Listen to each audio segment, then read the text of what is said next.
그래서 제목을 우리 가나 혼인잔치 뭐 여러 가지 붙습니다. 갑작스러운 위기를 주님의 은혜로 극복하라. 우리가 이 세상 살아가 보면 생각지도 못한 일이 하루에도 여러 번씩 맞닥뜨리게 됩니다. 뭐든지 채워지면 흘러가게 되어 있습니다. 그렇죠? 아침에 제가 뭘 좀 이렇게 도와준다고 그릇에 물을 담았는데 참을 엄청 테이블에 밑으로 떨어져 흘러가는 걸 경험했습니다. 여러분 혹시 김초의 시인이라는 것은 어머니라는 시를 아시는지요? 제가 읽고 좀 나름대로 느낌이 있어가지고 한번 소개를 해보겠습니다. 나는 한 몸이었다.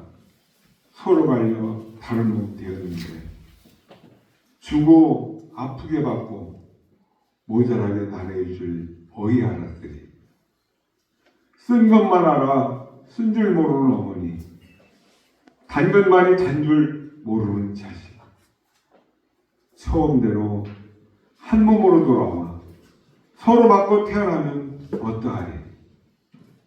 한 몸에서 나뉘었는데 어머니는 주는 삶만 가져갔고 자녀들은 받는 삶만 가져가 버린 거였으면 어머니는 삼키는 삶을 가져갔고 자녀들은 단 것만 받아먹는 삶을 가졌습니다. 그러니 주고도 더 묻은 것이 아프다는 것이죠. 그러니 받고 받아도 받은 적 없는 것처럼 모자란다고 말합니다. 쓴 것만 삼키다 보니 쓴 줄 모르는 사람, 아니 써도 쓰다고 말하지 않고 삼키는 사람. 한편에서는 단 것만 먹어서 그 단 것을 주기에 얼마나 쓴 줄을 잊으며 사는 삶. 네. 부모와 자녀 관계의 모습을 이렇게 적나라하게 간단하게 저 나름대로 느낌이 많았습니다. 제 어머니가 어렸을 때 제가 뭘 요구하면 너도 나중에 너 닮은 놈 두 놈만 나도 키워봐라. 그럼 내 마음 알 것이다 하시는데 뼈저리게 제가 느끼고 있습니다. 그래서 이런 시가 제 가슴에 꼽혔던 것 같습니다. 한마디로 부모와 자녀의 관계를 기가 막히게 잘 썼다라고 생각합니다. 부모가 자녀에게 무슨 큰 빚을 진 빚쟁이처럼 끝없이 주고 있지 않습니까? 그 이유가 무엇일까요? 사랑 때문이 아닐까 생각해 봅니다. 부모의 마음이 자녀를 향한 그 사랑이 가슴 속에 꽉 채워져 있으니까 그 사랑이 넘쳐서 그 녀석에게 그저 자녀에게 흘러가는 것입니다. 채워지면 흘러갑니다. 우리는 이 세상 살아가면서 늘 행복한 인생을 꿈꾸고 살아가지만 예기치 않은 그런 위기를 자주 맞닥뜨리게 됩니다.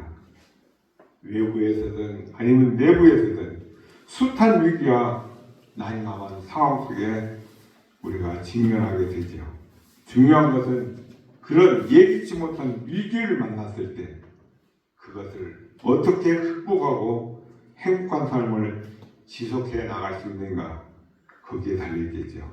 오늘 우리가 읽은 이 본문 말씀은 바로 이런 위기 상황, 이 문제에 대해서 매우 소중한 답변을 주시고 있습니다. 그야말로 잔치집, 결혼식장, 즐거움으로 가득해야 할 그 혼인잔치에 생각지도 못한 심각한 문제가 발생했습니다. 어려움을 겪었던 가정이 그 문제를 어떻게 해결하고 있는지를 우리가 함께 살펴보면서 하나님께서 저와 여러분에게 주시는 소중한 교훈을 발견하시길 축복합니다.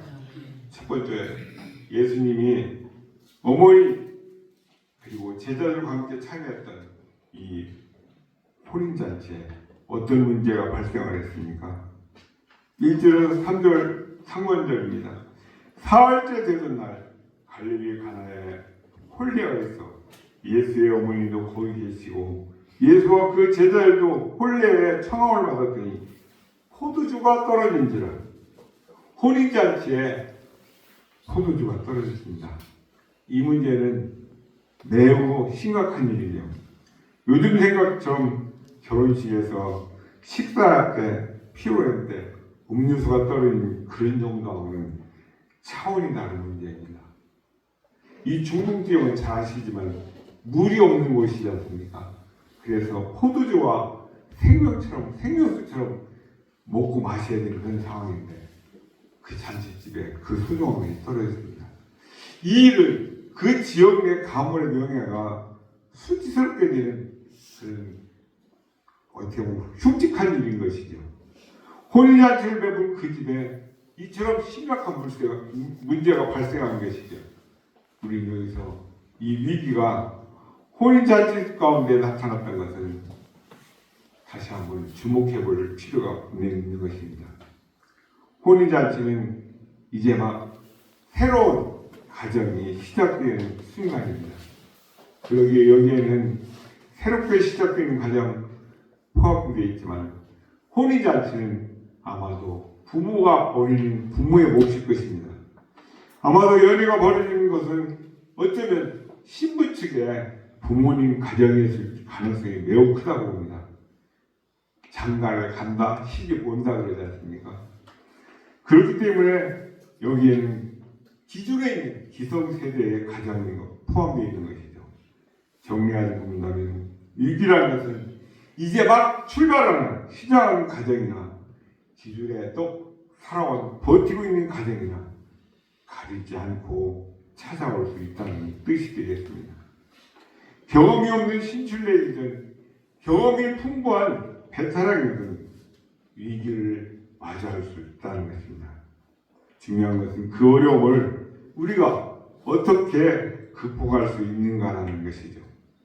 말씀을 계속 살펴보면서 마주하는 이 위기를 이들은 어떻게 극복했고 우리는 어떻게 극복해야 하는가에 대한 성경이 주시는 교훈을 발견할 수 있길 바랍니다. 두 번째로 그 상황에서 예수님의 어머니 마리아는 예수님께 뭐라고 말씀하고 있습니까?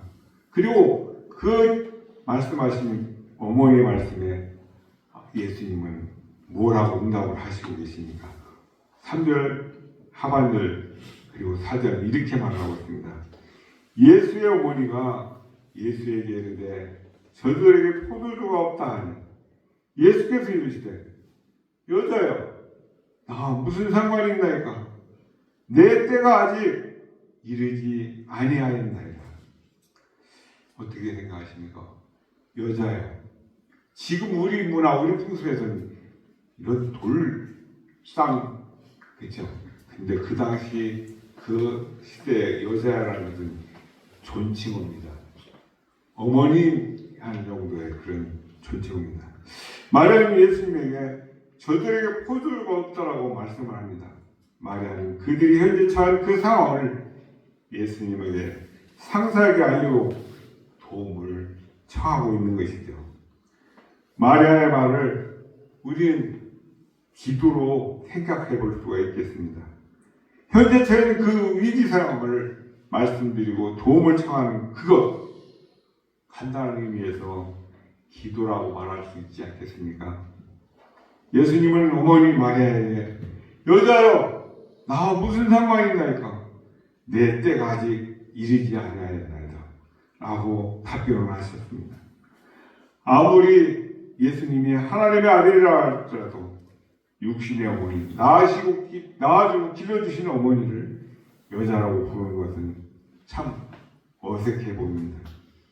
물론 당시의 여자는 무례한 호칭이 아니라고 앞에서 말씀을 드렸습니다.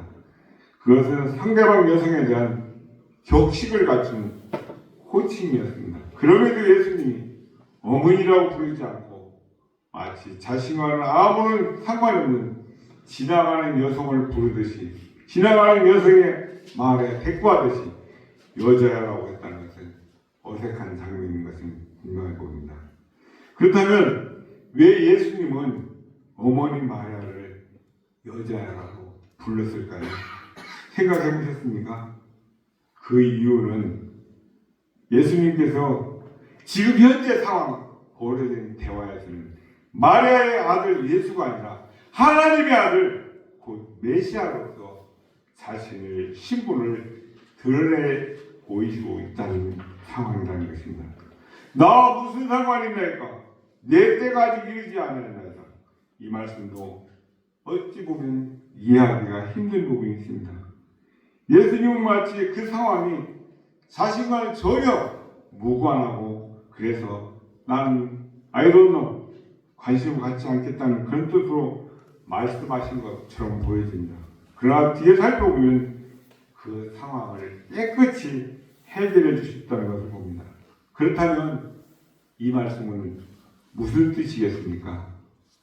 요한복음을 읽어보시면 요한복음에서 예수님이 내 때가 아직 이르지 아니하였다라고 말씀하신 것은 아직은 예수님께서 메시아시라는 것을 드러낼 때가 아니라는 뜻으로 해석이 되어집니다.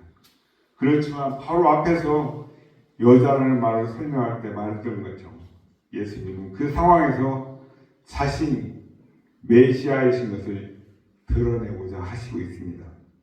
비록 아직은 사람들에게 메시아이심을 드러낼 때가 아니지만 어머니 마리아의 요청을 받아들여서 메시아의 능력을 보여주겠다라고 그래서 그 가정의 어려움을 문제를 해결해 주겠다는 뜻으로 우리가 이해를 할 수가 있습니다. 인생의 위기가 닥칠 때 우리는 기도합니다. 기도해야 합니다. 전적으로 주님을 의지해서 그 위기를 극복을 해야 합니다. 우리는 평상시도 기도해야 되지만 어려움이 닥쳤을 때, 위기가 찾아왔을 때 더욱더 기도해야 될 줄 믿습니다. 그러면 주님께서 저와 여러분의 기도에 응답하셔서 그 위기를 극복하게 해주실 줄 믿습니다. 기도와 예수님의 도움만이 저와 여러분을 찾아온 그 위기를 극복할 수 있다는 것을 결코 잊지 마시기를 부탁드립니다. 세 번째로 예수님은 그 집의 하인들에게 무엇을 명령하고 있습니다. 하인들이 그 말씀에 어떻게 반응을 보였습니까? 또 그 반응을 보인 그 결과에 대해서 어떤 결과물이 나타나고 있습니까? 우리 6절, 7절을 한번 같이 읽어보겠습니다. 시작! 거기에 유대인의 정결 예식을 따라 그 대통령은 항아리 6이 예수님께서 그들에게 이르시되 항아리에 물을 채우라 하신즉 안개까지 채웁니다. 이 돌 항아리는 옛날에 우리 부엌에서 쓰던 정지에 있던 그 물그릇 생각하시면 큰일 납니다. 이 돌 항아리 6은 중동 지역은 모래 지역 먼지가 많지 않습니까? 그러니까 걸어오면 발에, 바지에, 옷에 먼지 투성이지요. 손과 발을 씻는 그야말로 1급수는 아닌 누군가가 손을 씻었고 발을 씻는 그 물입니다. 그 돌 항아리에 물을 채우라. 이해가 되십니까? 아니 깨끗한 그릇 와서 물 좀 떠와라도 아니고 손발 씻는 돌 항아리에 물을 채워라. 그 돌 항아리는 그 집 한켠에 놓여있는 그런 돌 항아리. 예수님은 하인들에게 그 돌 항아리에 물을 채우라고 명령하셨습니다. 그리고 하인들은 예수님의 그 말씀에 순종해서 항아리 아구까지 가득 물을 채웠습니다. 8절을 보시면 예수님은 하인들에게 이제 떠서 연회장에 갖다 주라 명령하십니다.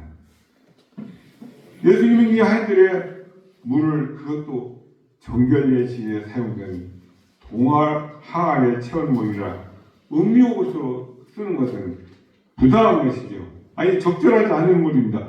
손발 씻는 물에 물을 연회장에 갖다 주라? 하인들 입장에서 이거 우리 죽이려고 작정하셨습니까? 주리를 틀라고 하십니까? 우리 호거를 한건 하시는 겁니까?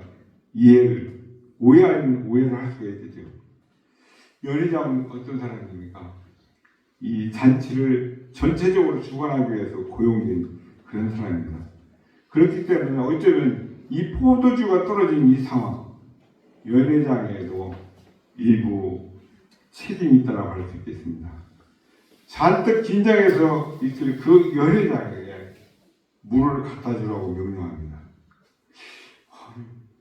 이때 그걸 물 떠다 줄 그것도 좋은 물도 아니고 손발 씻는 물을 이거 뭐 어쩌자고 하는 거야. 이해할 수 있는 명령이죠. 그 명령을 받은 하인들은 어떻게 했습니까? 8절 제일 마지막 부분에 갖다 주었더니 그렇죠? 그들은 예수님의 그 이해할 수 없는 말에 순종을 했습니다. 9절 10절을 같이 읽어보겠습니다. 시작. 연회장은 물을 포도주를 맛보고도 어디서 났는지 알지 못해 물도 온 하인들은 알더라. 연회장이 신랑을 불러 말하되 사람마다 먼저 좋은 포도주를 내고 취한 후에 낮은 것을 내거늘 그대는 지금까지 좋은 포도주를 주었도다 하니라. 놀라 하인들은 연회장에 갖다 준 그 물이 이미 포도주가 됐다고 합니다. 이해되십니까? 포도주는요 설탕물처럼 달더라 아니 쓰더라는 것은 이해가 됩니다. 포도주라는 건 발효되는 시간이 필요합니다. 그 시간이 뭐 한두 시간에 발효가 되는 것도 아니지 않습니까? 물로 된 포도주라는 이 표현은 연회장이 그 물을 받았을 때 이미 포도주가 되어 있었다는 것을 말해주겠습니다. 거기다가 그 포도주는 연회장이 맛보았을 때 최상급이라고 말합니다. 언제 물이 포도주로 변했을까요? 하인들이 돌 항아리에서 떴을 때는 분명 물이었을 것입니다. 그러나 그 연회장이 받아서 마셨을 때 포도주가 되어 있었던 것이죠. 그렇다면 하인들이 물을 떠서 연회장에 가져가는 그 도중에 예수님의 말씀에 순종했을 때 그때 물은 포도주로 변했다는 것을 우리는 알 수가 있습니다. 그렇게 해서 위기는 해결이 되었습니다. 이 사실은 우리에게 매우 귀중한 교훈을 주고 있습니다. 저와 여러분 인생에 위기가 찾아올 때 그 위기를 극복하려면 주님의 뜻과 주님의 말씀에 순종해야 합니다. 저는 제가 겪었던 별것도 아닌 짧은 인생 살아왔지만 하나님 앞에 내 입으로 소원하는 것은 반드시 계산해야 됩니다. 하나님이 너 이렇게 하라 시켜서 하신 게 아니라 내가 자원해서 하겠다고 하는 소위 소원이라는 게 행해야 됩니다. 다른 일 다 제껴놓고 그 일부터 행해서 내 일이 갈 길이 펼쳐지고 그런 것이지 소원 잔뜩 해놓고 지키는 건 안 하고 자기 욕심만 부린다. 절대 풀리지 않는다라고 저는 자신 있게 말씀드리겠습니다. 주님의 말씀에 철저하게 순종할 때 모든 문제를 해결할 수 있습니다. 물을 떠서 연회장에 갖다 주라는 것 같은 이해할 수 없는 그 말씀. 아니 이걸 나한테 왜 요구하시지? 정말 순종하기 어려운 그 말씀이라 할지라도 기꺼이 자신을 꺾고 순종할 때 우리에게 닥쳐오는 위기가 실타래가 풀려지듯 술술술 해결된다는 것을 잊지 마시기를 부탁드립니다. 마지막입니다. 네 번째로 요한은 예수님께서 행하신 이 일을 뭐라고 합니까? 표적이라고 표현하고 있습니다. 표적의 결과는 무엇입니까? 우리 11절을 함께 읽어보겠습니다. 시작. 예수께서 이 첫 표적을 갈릴리 가나에서 행하여 그의 영광을 나타내시매 제자들이 그를 믿으니라. 이 말씀의 의미를 더 깊이 이해하기 위해서 표적이라는 말의 의미를 생각해 보아야 할 것입니다. 요한복음에서는 기적이라는 말 대신에 표적이라는 말을 사용하고 있습니다. 기적이라는 말은 뭡니까? 그 사건 자체가 기적적이라는 것을 강조하는 반면에 표적이라는 말은 그 사건이 가르치는 본질적인 의미가 있다는 것을 강조해주고 있습니다. 표적을 영어로는 사인이라고 합니다. 사인이라는 말 자체가 그것이 취하는 본질적인 의미가 있다는 거죠. 우리 야곱은 뭐 이런 저게 뭔 뜻이죠? 그들만이 주고받는 대화죠. 약속, 언약. 가나온 자체에 있었던 이 사건이 표적이라면 그 표적이 지향하는 의미가 분명히 있을 것입니다. 무엇일까요? 그 의미는 바로 예수님은 메시아시다. 아멘. 아멘. 제가 요한복음 1장 10번부터 지난 주일에 했고 금요일 날 나머지 부분을 같이 나누면서 예수님의 누구신가 자세히 설명을 드렸습니다. 예수님이 메시아이시기 때문에 그런 능력을 행하실 수 있었다는 것을 본문은 강조를 하고 있습니다. 이 표적의 결과로 인해서 예수님의 영광이 나타나는 것이나 그때까지 믿지 못한 스스로만 알고 있던 그 제자들도 예수님이 메시아인 것을 믿었다라고 본문을 말씀하고 있습니다. 다 연관되는 일이죠.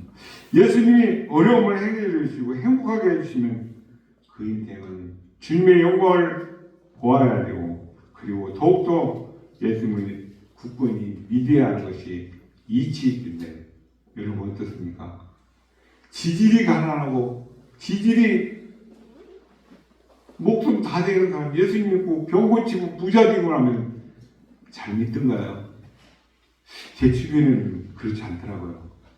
내가 능력이 있어서 내가 잘 몸 관리해서 좋은 의사 만나서 좋은 거 먹고 내가 열심히 해서 돈 벌어 부자 되고 이거같이 세상으로 언제 내가 예수를 믿어 내가 교회를 언제 다녀봤지 배신하는 사람들은 우리 주변에 너무나도 많이 있는 것을 봅니다. 참 안타깝죠. 안타깝게도 많은 그리스도인이 자신의 위기를 문제를 극복하고 풍요로운 삶을 살게 되면 예수님에 대한 믿음이 약해지는 것을 봅니다. 체험했고 경험했으면 더 강해지고 더 충성스럽고 더 헌신해야 될 텐데 주님이 은혜를 베푸셨다면 그것을 위해 더 주님의 영광을 드러내고 믿음이 강해져야 되는데 정반대라는 것입니다. 그렇다면 오늘 저와 여러분은 어떻습니까? 저와 여러분은 지금까지 지내오시는 동안 주님의 은혜를 얼마나 풍성하게 받았습니까? 그렇다면 그것으로 인해서 더욱더 주님의 영광을 드러내고 주님을 더욱더 굳건하게 믿고 붙잡아야 할 텐데 저와 여러분은 그렇게 하고 있습니까? 이제부터라도 그렇게 하실 수 있기를 축복합니다. 아멘. 살다 보면 가정의 어려움이 찾아올 때가 있습니다. 주님을 의지하는 그 마음으로 기도하고 말씀에 순종하고 주님의 은혜를 그 어려움이 해결되면 주님의 영광을 드러내고 더욱더 믿음이 굳건해야 할 줄로 믿습니다. 저와 여러분 모두는 그렇게 되시길 축복합니다. 아멘. 여러분 문제가 닥쳤을 때 무엇부터 생각하십니까? 누구를 찾아가야지? 어떤 의사를 찾아가야 될까? 그렇지는 않습니까? 주님을 의지하고 주님 뜻에 순종하기 위해서 저와 여러분은 얼마나 노력을 하고 계십니까? 솔직하게 오늘 점심 잡수시면서 아니 잡수고 난 후에 구체적으로 나누어 보셨으면 좋겠습니다. 혹시 최근에 어떤 일이나 어려움을 겪고 극복하셨거나 아니면 겪고 계신 분이 계십니까? 오늘 함께 살펴본 이 내용의 근거에서 나는 그 문제를 해결하기 위해 어떻게 노력을 해야 한다고 생각하시는지. 저는 이번 한 주간 동안 내게 닥쳐온 이 위기를 쭉 정리하면서 사람 의지하지 않자, 사람 믿지 말자, 오직 주님을 의지해서 주님 앞에 기도하겠다, 그런 시간을 가졌으면 좋겠습니다. 혼인잔치를 베푸는 그 가정에 위기를 만나게 됐지만 예수님의 그 도우심으로 인해서 그 문제를 극복한 그 모습을 저와 여러분이 함께 살펴봤습니다. 이 세상의 위기가 생각지도 않을 때 나에게 닥쳐오고 일어나지만 메시아이신 주님 앞에서 그 모든 위기 문제는 아무 문제가 되질 않습니다. 어떤 상황을 만난다 할지라도 침착하게 주님만을 의지하며 신뢰하며 주님께 도움을 구하신 저와 여러분 되시길 축복합니다. 힘들지라도 주님 뜻에 먼저 순종하십시오. 그럴 때 생각지도 않은 은혜가 임할 것입니다.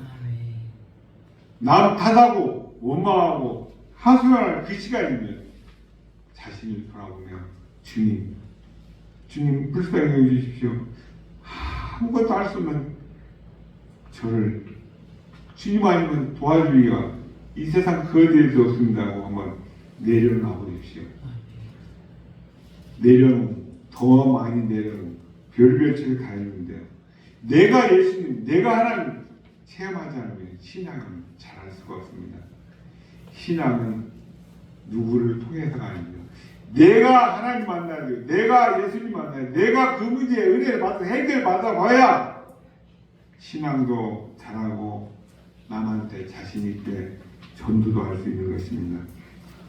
우리는 문제 책에 기록된 하나님, 예수님 그 분을 믿는 것이 아니라 나의 삶 속에 언제 어디서나 관여하시고 해결해 주시는 살아계신 하나님을 믿는 저와 여러분들 주님의 이름으로 축복합니다.